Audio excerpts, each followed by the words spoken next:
Chapter 9 Dr. Lanyon's Narrative. On the 9th of January, now 4 days ago, I received by the evening delivery a registered envelope addressed in the hand of my colleague and old school companion, Henry Jekyll. I was a good deal surprised by this, for we were by no means in the habit of correspondence. I had seen the man, dined with him indeed the night before, and I could imagine nothing in our intercourse that should justify formality of registration. The contents increased my wonder, for this is how the letter ran. 10th of December, 18. Dear Lanyon, you are one of my oldest friends, and although we may have differed at times on scientific questions, I cannot remember, at least on my side, any break in our affection. There was never a day when, if you had said to me, Jekyll, my life, my honour, my reason, depend upon you, I would not have sacrificed my left hand to help you. Lanyon, my life, my honour, my reason, are all at your mercy. If you fail me tonight, I am lost. You must suppose, after this preface, that I am going to ask you for something dishonourable to grant. Judge for yourself. I want you to postpone all other engagements for tonight, even if you were summoned to the bedside of an emperor, to take a cab, unless your carriage should be actually at the door, and with this letter in your hand for consultation, to drive straight to my house. Poole, my butler, has his orders. You will find him waiting your arrival with a locksmith. The door of my cabinet is then to be forced, and you are to go in alone. To open the glazed press, letter E on the left hand, breaking the lock if it be shut, and to draw out, with all its contents as they stand, the fourth drawer from the top, or, which is the same thing, the third from the bottom. In my extreme distress of mind, I have a morbid fear of misdirecting you. But even if I am in error, you may know the right drawer by its contents, some powders, a vial, and a paper book. This drawer I beg of you to carry back with you to Cavendish Square, exactly as it stands. That is the first part of the service. Now for the second. You should be back, if you set out at once on the receipt of this, long before midnight, but I will leave you that amount of margin, not only in the fear of one of those obstacles that can neither be prevented nor foreseen, but because an hour when your servants are in bed is to be preferred for what will then remain to do. At midnight, then, I have to ask you to be alone in your consulting room, to admit with your own hand into the house a man who will present himself in my name, and to place in his hands the drawer that you will have brought with you from my cabinet. Then you will have played your part and earned my gratitude completely. 5 minutes afterwards, if you insist upon an explanation, you will have understood that these arrangements are of capital importance, and that by the neglect of one of them, fantastic as they must appear, you might have charged your conscience with my death or the shipwreck of my reason. Confident as I am that you will not trifle with this appeal, my heart sinks and my hand trembles at the bare thought of such a possibility. Think of me at this hour, in a strange place, labouring under a blackness of distress that no fancy can exaggerate, and yet well aware that, if you will but punctually serve me, my troubles will roll away like a story that is told. Serve me, my dear Lanyon, and save. Your friend, H.J. P.S. I had already sealed this up when a fresh terror struck upon my soul. It is possible that the post office may fail me, and this letter not come into your hands until tomorrow morning. In that case, dear Lanyon, do my errand when it shall be most convenient for you in the course of the day. And once more expect my messenger at midnight. It may then already be too late, and if that night passes without event, you will know that you have seen the last of Henry Jekyll. Upon the reading of this letter, I made sure my colleague was insane. But till that was proved beyond the possibility of doubt, I felt bound to do as he requested. The less I understood of this farrago, the less I was in a position to judge of its importance, and an appeal so worded could not be set aside without a grave responsibility. I rose accordingly from table, got into a hansom, and drove straight to Jekyll's house. The butler was awaiting my arrival. He had received, by the same post as mine, a registered letter of instruction, and had sent at once for a locksmith and a carpenter. The tradesmen came while we were yet speaking, and we moved in a body to old Dr. Denman's surgical theatre, from which, as you are doubtless aware, Jekyll's private cabinet is most conveniently entered. The door was very strong, the lock excellent. The carpenter avowed he would have great trouble and have to do much damage if force were to be used, and the locksmith was near despair. But this last was a handy fellow, and after 2 hours' work the door stood open. The press marked E was unlocked, and I took out the drawer, had it filled up with straw and tied in a sheet, and returned with it to Cavendish Square. Here I proceeded to examine its contents. The powders were neatly enough made up, but not with the nicety of the dispensing chemist, so that it was plain they were of Jekyll's private manufacture, and when I opened one of the wrappers I found what seemed to me a simple crystalline salt of a white colour. The vial, to which I next turned my attention, might have been about half full of a blood-red liquor, which was highly pungent to the sense of smell, and seemed to me to contain phosphorus and some volatile ether. At the other ingredients I could make no guess. The book was an ordinary version, and contained little but a series of dates.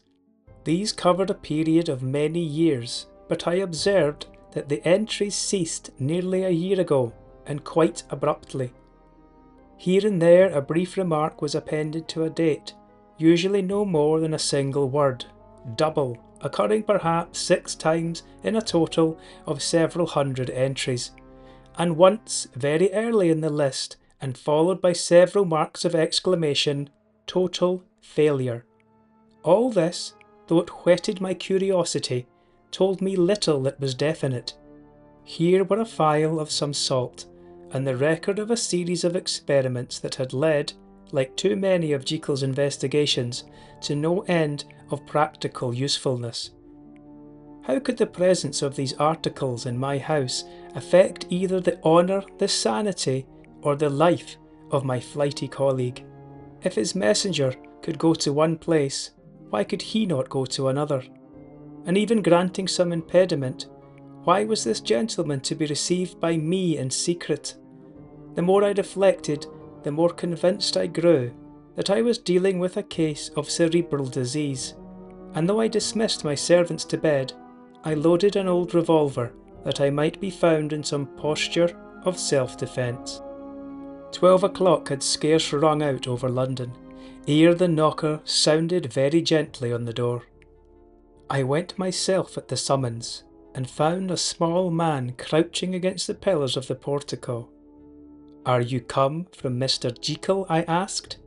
He told me yes, by a constrained gesture, and when I had bidden him enter, he did not obey me without a searching backward glance into the darkness of the square.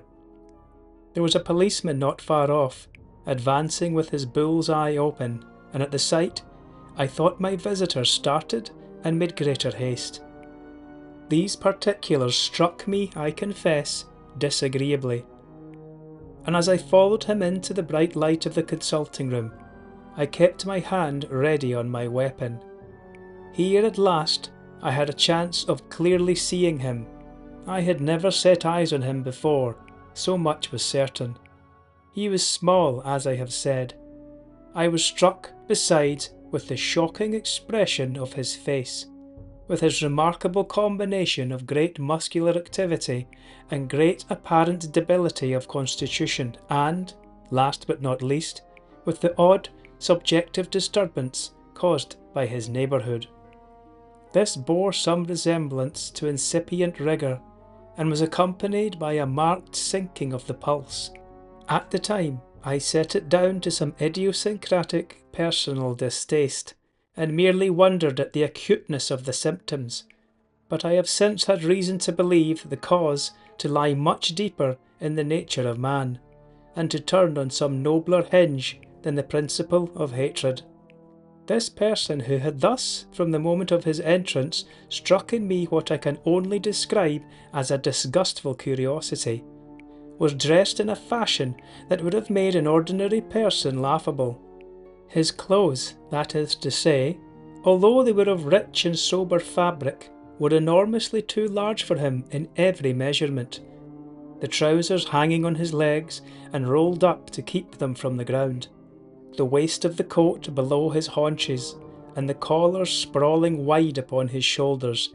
Strange to relate, this ludicrous accoutrement was far from moving me to laughter.